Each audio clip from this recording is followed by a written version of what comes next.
Hello, everyone. Nancy Pelosi, Chuck Schumer, and Alexandria Ocasio-Cortez have officially shown their blatant disregard for the United States Constitution.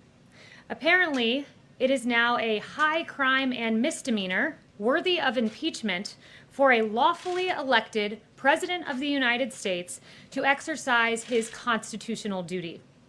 Article 2, Section 2 of the Constitution clearly states that the President, quote, shall nominate, end quote, justices of the Supreme Court when a vacancy occurs.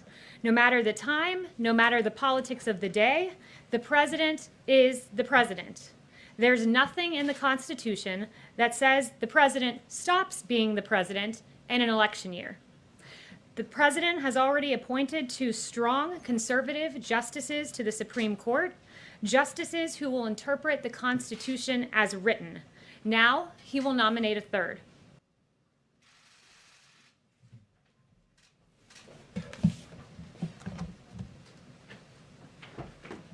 Hello, everyone. Nancy Pelosi, Chuck Schumer, and Alexandria Ocasio-Cortez have officially shown their blatant disregard for the United States Constitution. Apparently, it is now a high crime and misdemeanor worthy of impeachment for a lawfully elected President of the United States to exercise his constitutional duty. Article 2, Section 2 of the Constitution clearly states that the President, quote, shall nominate, end quote, justices of the Supreme Court when a vacancy occurs. No matter the time, no matter the politics of the day, the President is the President. There's nothing in the Constitution that says the President stops being the President in an election year.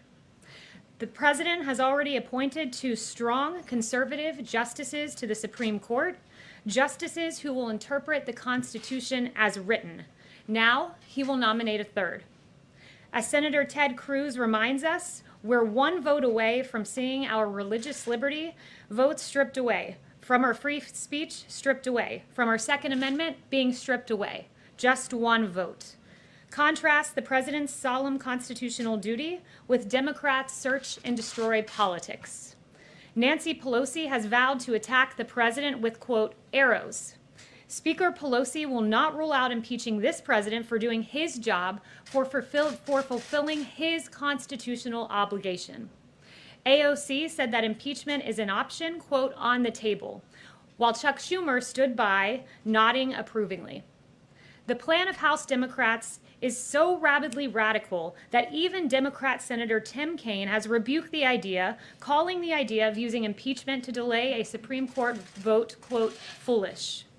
Some Democrats already have a backup plan if they don't get their way on this nomination. Congressman Joe Kennedy said if he holds a vote in 2020, we pack the court in 2021. It's that simple.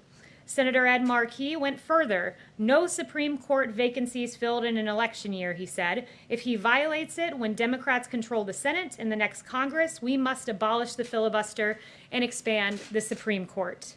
Senator, the President is elected to a 4-year term. You cannot unilaterally reduce it to 3 years. The President is the President. Democrats cannot win their argument on the merits. They cannot win on precedent, so they must search and destroy. Don Lemon said the quiet part out loud last night. He said this: we're going to have to blow up the entire system if the President does his job as outlined in the Constitution. That's the difference between Republicans and Democrats. We fight to protect the system. We fight to protect the Constitution. When Democrats say outright, we are going to blow up the entire system because we do not get our way. This President will proceed undaunted by Democrat threats. President Trump will fulfill his duty. President Trump will appoint the next Supreme Court justice. President Trump will protect religious liberty. President Trump will protect our freedom of speech. President Trump will protect our Second Amendment. Under this President, our rights will be upheld, our Constitution safeguarded, and this President will fill that seat. And with that, I'll take questions. Jim. Kayleigh, as you know, the country has hit 200,000 deaths from the coronavirus. What do you say to Americans who are outraged over this and blame this administration for so many lives lost in this country? Well, as you've heard several doctors in the task force note from this podium, we were looking at the prospect of 2 million people potentially perishing from the coronavirus in this country. We grieve when even one life is lost, but the fact that we have that we have come nowhere near that number is a testament to this president taking immediate action, to shutting down travel from China when the other party, Democrats, were saying that was xenophobic, for shutting down travel for Europe, for developing landmark therapeutics that are working like remdesivir.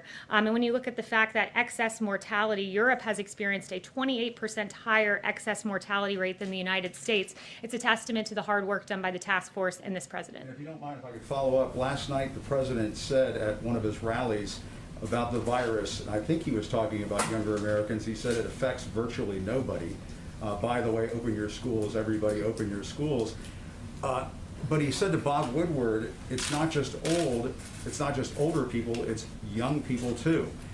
At 200,000 deaths, shouldn't the president be telling people the truth about this virus at his rallies? The president is telling people the truth, and you're right, Jim, that he was he's talking about. He's saying that it affects virtually nobody and that it doesn't affect young people. He's not telling the truth. Jim, but you're again taking the president out of context. I have his full quote here, and you're right that he was referring to young people. He said this. Well, no, I'm not taking it out of context. If I said he was talking about younger people, then I'm not taking it out of context. You are taking it out of context because you're making an assertion that he's not giving critical information when in fact he is. And I will underscore exactly what he said. And he said this, in some states, thousands of people, and they've had nobody young, below the age of 18, like nobody. They have a strong immune system. That is factually true. You can go to the American Academy of Pediatrics website, the Children's Hospital Association, and they list out a number of states that have had zero pediatric deaths. The coronavirus and then spread it to older people. And we've known this since the very beginning. And for the President of the United States at 200,000 deaths, to go out to his rallies and say something like it virtually affects nobody, and that in some states it's not affecting young people, that is glossing over the fact and really diminishing the fact that young people can catch this virus and spread it to older people. Younger people can also be sickened and killed by this virus. Jim, do you have the quote there with you? I have the quote here, yes. Yes, it is exactly as I just read it to you, that in several states they have had zero pediatric deaths. I have the entire list here: Arkansas, Delaware, District of Columbia, Iowa, Hawaii, Idaho, Kansas, and the list goes on. And as you may not know, Jim, the COVID has a 0.01% mortality rate for people under the age of 18. So it is not a disease that affects young people in the same way as older people, which is the exact point the president was making last night. Yes. One person, Kayleigh, who does believe that the president has the constitutional authority to make a nomination for the Supreme Court and that the Senate has the constitutional obligation to provide advice and consent is Utah Senator Mitt Romney. In the course of the last 3.5 years, the president and Romney have often found themselves at odds, have said unkind, if not intemperate things about each other. How is the president feeling about Mitt Romney today? I haven't spoken to him about Senator Romney, but Senator Romney is recognizing what any of us who take a clear-eyed look at precedent recognize, that the precedent is on our side here. 29 times has there been an appointment during an election year, 29 times. And when you break down those numbers, 19 times when those nominations were made, the Senate and the president were of the same party. 17 of those 19 times, that nominee went on to be confirmed. The 10 times when it was a difference in party between Republicans and Democrats in the Senate and the presidency, only 2 went on to be confirmed. So precedent is on our side, but Democrats are trying to have it both ways here. And I would cite Dan McLaughlin at National Review, who said this, and he's exactly right: choosing not to fill a vacancy would be a historically unprecedented act of unilateral disarmament. So let me just follow up on that if I could. So timing now is the next issue. The president will have 37 to 38 days from the time he makes the announcement to the last time that he could have a vote before the election. Past years, John Paul Stevens was nominated and confirmed in 19 days, Chief Justice John Roberts 24, Justice Sandra Day O'Connor in 33. Times were different back then. than they are now. Can you do it in 37 days? We certainly believe we can. You've heard very optimistic words from Senator Graham. And how will you do it?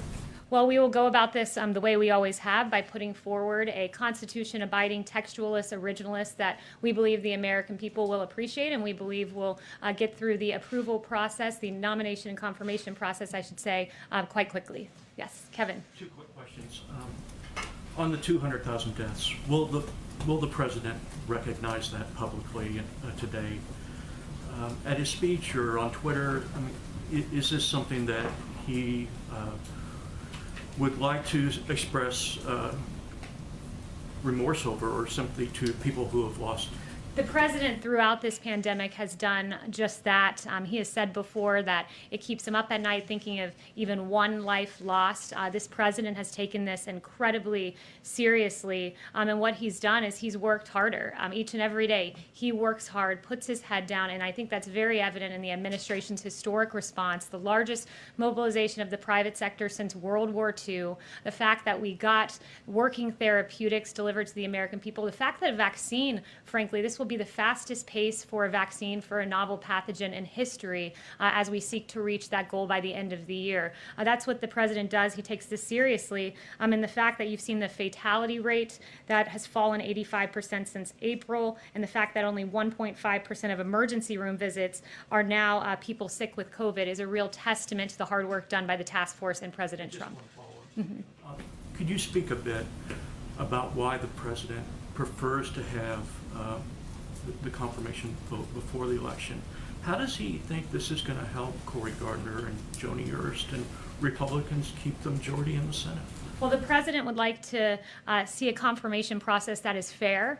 I think one of the low points for this process was the Kavanaugh hearings and what Democrats did there, making baseless allegations against Justice Kavanaugh, someone respected prior to President Trump appointing him by everyone. And Democrats really dragged his name through the mud. What happened there was a travesty. And the president wants to see a fair confirmation process, and he wants to see one that does not look like what happened to Kavanaugh. That was a real low point for Democrats. Democratic stumbles in the Kavanaugh confirmation process will help Republicans? If it's repeated? He thinks, look, Democrats really showed themselves at the lowest point in that confirmation process. I think the American people saw Democrats for the partisan games that they play, and I think the American people are looking now and seeing Nancy Pelosi and Chuck Schumer talking about impeachment for executing your power in Article 2, Section 2. It's really inane and outlandish, the things they're suggesting, and once again, they seem to be doubling down on their Kavanaugh approach. Didn't work out too well with Justice Kavanaugh, won't work out too well this time in an election year. Yes. Kayleigh, one on COVID, one on the court. First on COVID, if I can. The president recently gave himself an A+ for his handling of COVID, but a D for his PR. What would good PR look like when 200,000 Americans are dead? What the president was saying is that he wants to make sure that we get good information to the American people. That's something that I think we've done. And this president... He's provided information at times that was not true. He said he was downplaying it. So purposefully, he was providing information at times that was not fully true. That's absolutely inaccurate. The president never downplayed critical health information.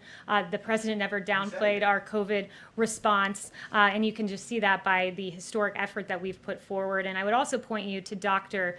Fauci, who said, I don't recall anything different in our discussions with the president, that he said things quite similarly in public. And he was asked directly by none other than John Roberts, did you ever get the sense that he was or wasn't playing this down? No, I didn't. And that's an assertion echoed by the vice president. Our response, when you look, that 100 million tests that we've exceeded, the vaccine on record pace, the therapeutics, the fact that we've brought fatality down by 85%. This was a novel pathogen that came in for which there were no tests and there were no identified therapeutics, but they were identified very quickly. And also with regard to the vaccine, when you look at the notion that we are manufacturing this at commercial levels, which I was told by Dr. Salawi that normally takes years to do, and we're already producing, the goal is 100 million doses by the end of the year. That's a testament to this president and his response. If none of these vaccines are effective, what is Plan B for the White House? Look, you're asking a hypothetical. We have 6 vaccines. With a lot of lives We at have 6 American vaccines that we've identified, 3 of them in phase 3 clinical trial. There's also one, well, we're getting there, and by the end of the year is the goal. And stake. when you If they're say, not approved, what would we do if they're not approved? We all hope for good news, but what if they're not approved? What would the White House do? we have 6 candidates. We are a strong belief that we will identify one, hopefully more than one, working vaccine by the end of the year, producing them in advance. We already have a distribution plan. And when you compare this, I think context matters. Ebola taking 14 months to get to phase 3 clinical trial. We already have 2 candidates in phase 3 clinical trial. Ebola took 3 years to get to completion. We will have done this in under a year, the fastest rate for a novel pathogen in history. Can I ask Justin. about the court, just really quick, a quick Sure. follow-up on the court. The president did retweet today a segment from Rush Limbaugh where Limbaugh suggested, quote, "It would be great if Republicans skipped committee hearings on this pick altogether." Does the president want Republicans to skip committee hearings? They're a co-equal branch of government. Why is he directing them to do anything? The president is a fan of Rush Limbaugh, appreciates his commentary, and therefore retweeted it. But we're working with the Senate right now on that confirmation process, and Senator Graham has said it looks like it will be on a 3-day timeline. So he wants Justin. he wants the committee to go forward. Justin.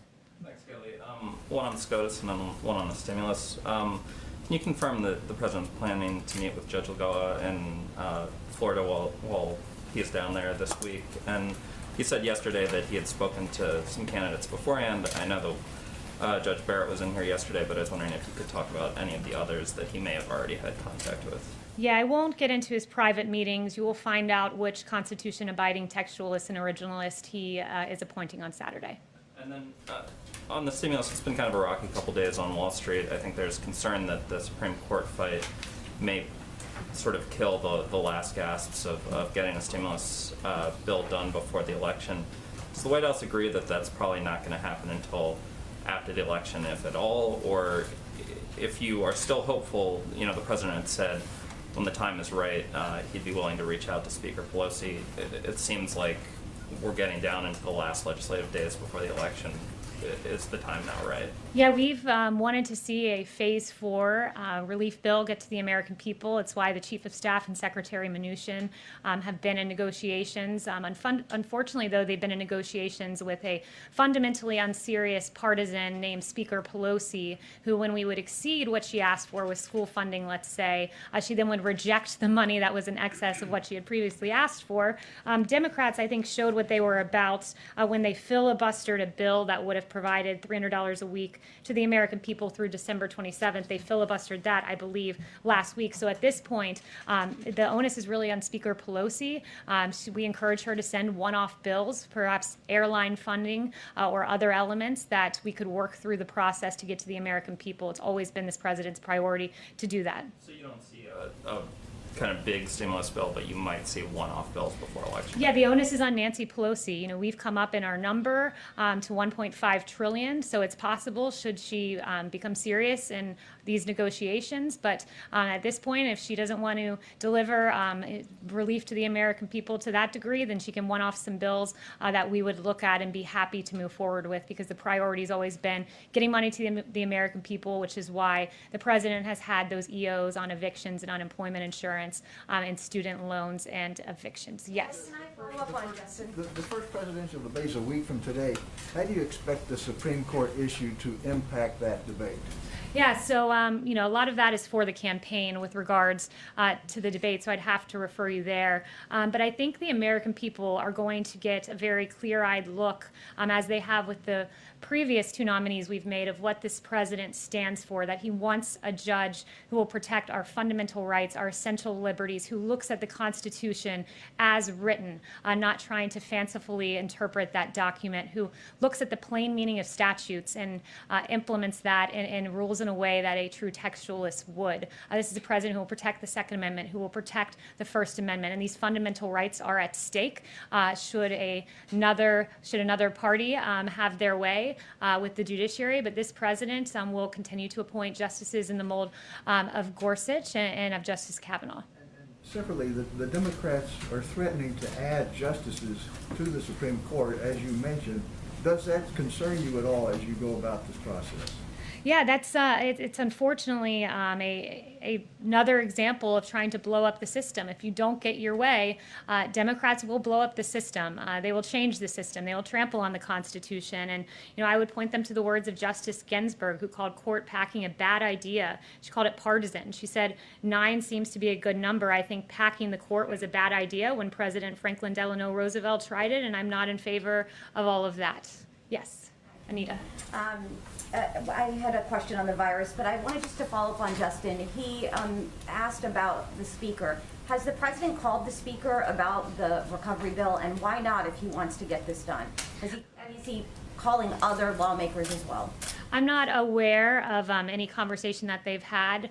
There have been communications through the Chief of Staff, through the Secretary of Treasury, but until Speaker Pelosi becomes serious in her negotiating, instead of she's engaging in political drama, we're really at a stalemate. So it's really, the ball is in her court to become serious in these negotiations. It would carry more weight if the president called than Mark Meadows, correct? They've been negotiating, and when we believe the speaker is in a serious spot, we can move forward with other conversations. But at this point, when you ask for a certain amount of school funding, we exceed that, and then you reject the excess for school funding. It just really shows where her mindset's at. And my question on the virus was that some polls are showing that a majority of Americans don't trust what the president is saying on the virus vaccine, and I wondered, you all keep talking about the vaccine possibly coming out.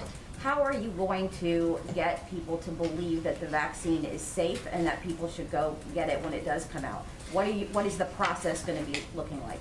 Yeah, so I think first I want to point out that several of the doctors have been on the record and have said that this vaccine is going through the same rigorous process it should. As Dr. Hannes said, I've repeatedly said that all FDA decisions have been and will continue to be based solely on good science and data. As Dr. Fauci said, certainly there are no corners being cut here, and several others like Secretary Azar have been on the record on this. So the members of the task force have all said this is going through the rigorous FDA process, and it will be a good, safe, and effective vaccine. Yes. Just following up to Anita's question on the vaccine, how soon would the president feel comfortable taking a vaccine himself, and would he support a non-American vaccine, perhaps even from China or Russia? So first I would say this, that the president has been on the record saying, I'm happy to be the first person to take the vaccine or the last person, whatever is best for the American people. He believes it'll be a safe and effective vaccine, and one he would certainly be open to taking. And he said this, I'm going to really say something that is not like me. I don't care. I just want to get a vaccine that works. I really don't care if it's another country. I'll take my hat off to them. But currently, I think the other vaccine in phase 3 clinical trial is the one in Oxford. Yes. Just to clarify on the Mitt Romney development, with Senator Romney's announcement, does the president think he actually has a bulletproof group of Republicans who will vote no matter what, even before the nominee is named? Or does he fear some defections after that nominee is named and the confirmation hearings begin? No, he thinks his nominee is going to be someone with a stellar track record, someone who, as I've mentioned, several of the qualities, will be a textualist, who will be an originalist, and someone who we believe Republicans will really rally around. And Senator Graham said that he believes that he'll have the votes, and leave it to the senators at this point. But this will be a nominee that will really, I think, unify Republicans. Well, the president's been a pretty good nose counter. Does he think he has 51? I missed the first part of what you said. The president has been a pretty good nose counter. Does he think he has 51? Yeah, I think at this point he's just trying to select the nominee. I haven't spoken to him about the vote count, but we believe that Republicans will remain unified, and we believe that this nominee will get across the finish line. Yes. The president is giving a healthcare speech on Thursday. Is this finally going to be his long-awaited comprehensive healthcare policy? Because there are doubts that such a thing actually exists. No, it certainly does exist. The president, in the next week or so, will be laying out his vision for healthcare. Some of that has already been put out there, like telemedicine and lowering the cost of drugs. But the president and protecting pre-existing conditions. But the president will be laying out some additional healthcare steps in the coming, I would say, 2 weeks. Yeah. Yes, Yamiche. Hi, thanks so much, Kayleigh. I have 2 questions. The first is, the president has said Roe v. Wade would be overturned if he got a chance to change the balance on the court. He said in 2016, quote, "If we put another 2 or perhaps 3 justices on, that will happen." Is that the ultimate goal here, to overturn Roe v. Wade? The president and the administration would not ask a judge to prejudge a case.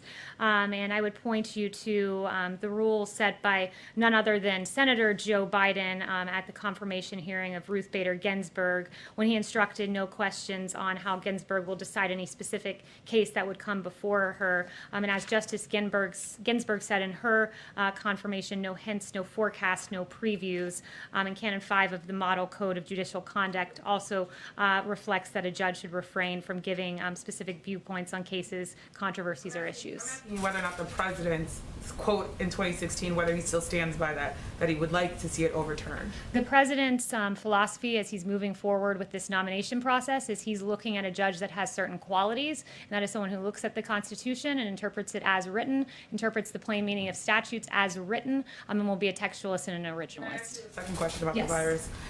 Again, we've marked the fact that 200,000 Americans have died from the coronavirus. Could you again try to reconcile the president telling Bob Woodward that plenty of young people, quote his words, plenty of young people are affected by the coronavirus, with him saying last night in front of a crowd that virtually nobody young dies and gets affected by this virus? I'm wondering if you could just reconcile those two. Why did he tell Bob Woodward that plenty of young people are impacted by this virus, but not say that in front of a crowd? Well, as you know, this was a novel pathogen. We now know a lot more about COVID today. And the president actually said that in his speech last night, right before the comments he made. He said, we now know a lot more about the virus, and we know that elderly people, particularly those with comorbidities, are affected by it. And we know that young people are by and large, and in some states, there's been no young people that have succumbed to this disease. And I've listed off a few of the states for you. And we know that a very, very small percentage of those under 18 have actually perished because of COVID. And it was a novel pathogen. Now we know a lot more about it, who it affects, who our most vulnerable are, which is why we've surged testing to communities that are vulnerable, and will continue to make sure that our elderly, those with comorbidities, are protected. Yes. And not continuing to try to not have panic. He told Bob Woodward that he wanted to downplay it and play it down to not cause panic. You don't think he's doing that still? The president has never downplayed critical health information. Dr. Fauci, as I noted to you, said point blank, no, he didn't, and that's an assertion that Vice President Pence, who led the task force, made as well. Yes. Thanks, Kayleigh. The administration has filed an appeal to the Supreme Court on apportionment, trying to make sure that people in the country illegally are not counted when congressional seats are handed out. Sorry, a little muffled. Texas is one of the states that would lose a seat if those people are not counted. The Constitution says that the people in a state are the number that are used for apportionment. Are people in the country illegally not people? And why does the president not want Texas to have more seats rather than fewer in the U.S. House? Yeah, I haven't done a deep dive into that legal case. I can look into it and get back to you. Yes. Can I ask a separate question? Sure. At the top of this, you mentioned that Democrats have talked about impeachment, and you also said that a president doesn't stop being president in the last year. Is there any, not that they're actually going through the impeachment at the moment, but is there anything to prevent an impeachment in the final months of a presidency? Well, first, to pursue impeachment based on someone executing their lawful duty, their constitutional duty, is just preposterous. And it told us a whole lot about what Democrats use impeachment for. It shows that they've always viewed impeachment, at least in the Nancy Pelosi era, as a partisan tool to take down a sitting president, to disempower the American people who voted to empower President Trump. They've used impeachment as a political tool, and that will be the history and the record of Nancy Pelosi. And now she's on the record saying that she would even use impeachment to try to undo the Constitution, particularly Article 2, Section 2. That is shameful but unsurprising from the Speaker. Yes. In his UN speech, President Trump mentioned the reduction of carbon emission in the U.S. Of what? Sorry. Carbon emission in the U.S. Okay, I can't really hear you. Carbon emission. Okay. Saying it was a good thing. Because it's connected with the reduction of use of coal, is it to say that decline of coal is a good thing? I would just note that on greenhouse gas emissions, we have decreased them as the U.S. has become number one in the oil and natural gas production, but we've simultaneously reduced greenhouse emissions. Yes. I also wanted to follow up on the speech the president prepared for the UN General Assembly. He hit China really hard, and the Chinese ambassador, in introducing President Xi, responded accusing the president of bullying, protectionism, and unilateralism. I'm wondering what the White House response is to that, and then how concerned is this White House that this growing rift between the world's two largest economies is going to hurt the efforts to combat coronavirus? Let me just say, nothing has hurt the efforts to combat the coronavirus more than China concealing information about COVID-19 from the very beginning. What China did was inexcusable. In partnership with the WHO, hid critical information about transmission of COVID from us, about the severity of COVID, not just from us, but from the world. There's no bigger bully than China when it comes to COVID, and that's pretty clear. And just look at what happened at the WHO. Yes. One quick follow-up. With regard to the intelligence around the poisoning of the Russian opposition leader, the president said we'll talk about that another time. I'm just trying to get a sense of, has the president reviewed the German assessment? Is he rejecting that assessment that he was indeed poisoned? No, the United States, as president of the G7 and joined by our G7 partners, has condemned in the strongest possible terms the confirmed poisoning. And Germany briefed the G7 on clinical and toxicological findings by medical experts, and a specialized German armed forces laboratory determined that Mr. Navalny was the victim of an attack with a chemical nerve agent, a substance developed by Russia, and any use of chemical weapons anywhere, anytime, by anyone, under any circumstance is unacceptable. Chanel. What would the U.S. response be then? Again, I've told you so far that the United States has condemned it along with G7, and rest assured, there's been no one tougher on Russia than this country. You've seen what we've done with sanctions and expelling diplomats, among other actions. Yes, Chanel. Kayleigh, expanding on the last couple of questions about the UN speech, the president does hit China pretty hard, specifically on China's slave labor practices and ethnic cleansing. But then, interestingly, he dives into their environmental record. China dumps millions and millions of tons of plastic and trash into the oceans, overfishes other countries' waters, destroys vast swaths of coral reefs, and emits more toxic mercury into the atmosphere than any country anywhere in the world.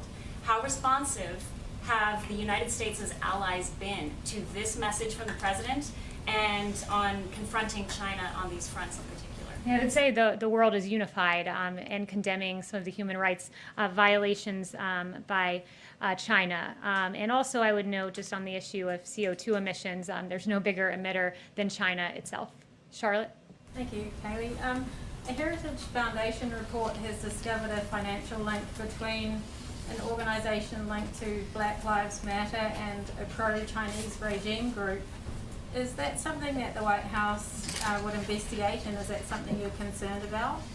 So I haven't seen that particular reporting, but just on the note of some of the violence that we've been seeing, I would just point out this New York Times article that came out. Terrence Moses was watching protesters against police brutality march down his quiet residential street one recent evening when some in the group of a few hundred suddenly stopped and started yelling. Mr. Moses was initially not sure what the protesters were upset about, but as he got closer, he saw it. It was his neighbor who had an American flag on display. It went from a peaceful march calling out the names to all of a sudden, bang, how dare you fly the American flag, said Mr. Moses, who is black and runs a nonprofit group in the Portland, Oregon area. They said, take it down. They wouldn't leave. They said they're going to come back and burn down the house. Mr. Moses and others blocked the demonstrators and told them to leave. Mr. Moses said, we don't go around terrorizing folks to try and force them to do something they don't want to do, who runs a nonprofit group that provides provide support for local homelessness people. He said, I'm a veteran. I'm for these liberties. It is shameful the violence we've seen in our cities that is now spilling into suburbs across the country, and good work and good reporting by the New York Times on that. Now I'd like to invite Lieutenant General Keith Kellogg to the podium to discuss a disgruntled former detailee. General Kellogg is a 3-star general, a veteran of the Vietnam War and Operation Desert Storm. General Kellogg has been supporting President Trump from the beginning and has been by the president's side for major foreign policy decisions. General Kellogg, please.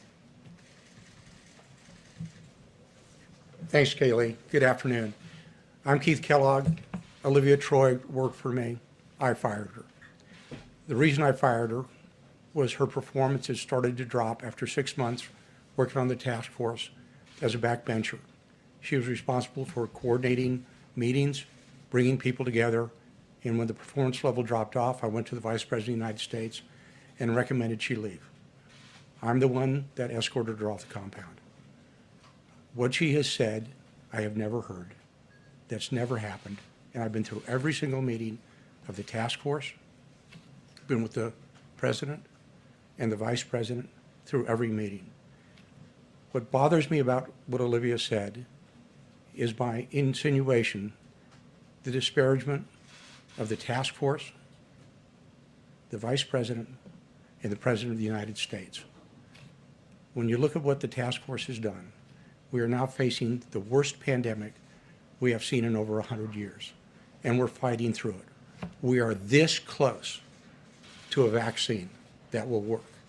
We are finally fighting through it, and we're developing some opportunities to make sure the American people are protected as we go forward. That when we've had the doctors that are out there, when the comments she has made, when you looked at the Dr. Fauci's, Dr. Birx, and Redfield, Stephen Hahn, Dr. Giroir, all of these doctors have worked exceptionally hard for the American people. The president has made some critical decisions all the way along the line, tough decisions. He made a decision on the China travel ban when we had less than a dozen known cases here in the United States. He was the one who set up the air bridge, working with commercial companies, so we would develop and bring in PPE in 27 hours instead of 27 days. He's the one who went to companies like 3M so we could more rapidly manufacture the N95 mask going forward.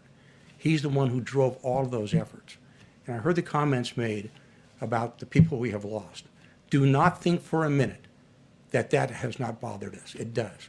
Because we know on the task force, several of those people, scores of those people, died without relatives because they couldn't get in because of COVID. We know that.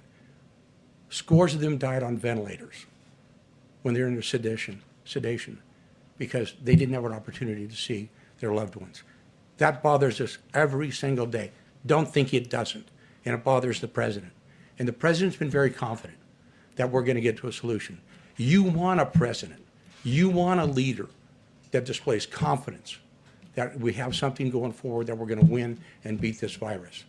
And that's what he's done all the way along the line. I'm very proud of the President of the United States. I'm very proud of the Vice President of the United States.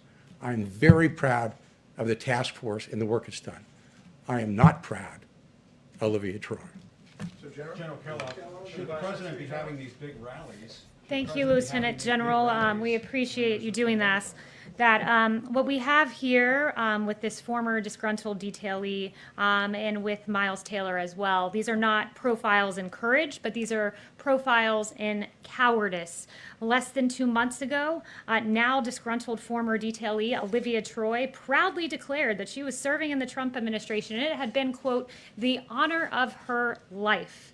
Troy said, quote, I have witnessed firsthand how dedicated and committed all of you have been to doing the right thing. She wrote that just about a month and a half ago. Troy failed to speak up, and she struggled to keep up because she was constantly complaining about how exhausted and overwhelmed she was coordinating conference calls and scheduling meetings. Troy's detail was cut short, and now she's cutting commercials for a fringe club of, quote, never Trumpers who are desperate for relevancy. And the price of admission to this club is fabricated smears and flat-out lies against President Trump. Troy joins the similarly irrelevant Miles Taylor, CNN's latest contributor. Taylor proudly posed for a photo with the president, smiling ear to ear. Taylor wrote that, quote, it was the honor of his lifetime to serve as DHS chief of staff. But Miles couldn't go the distance. Those who knew Miles during his short time in the administration knew he could not get results. After he left, DHS actually got the results in securing the border, building the border wall, and more.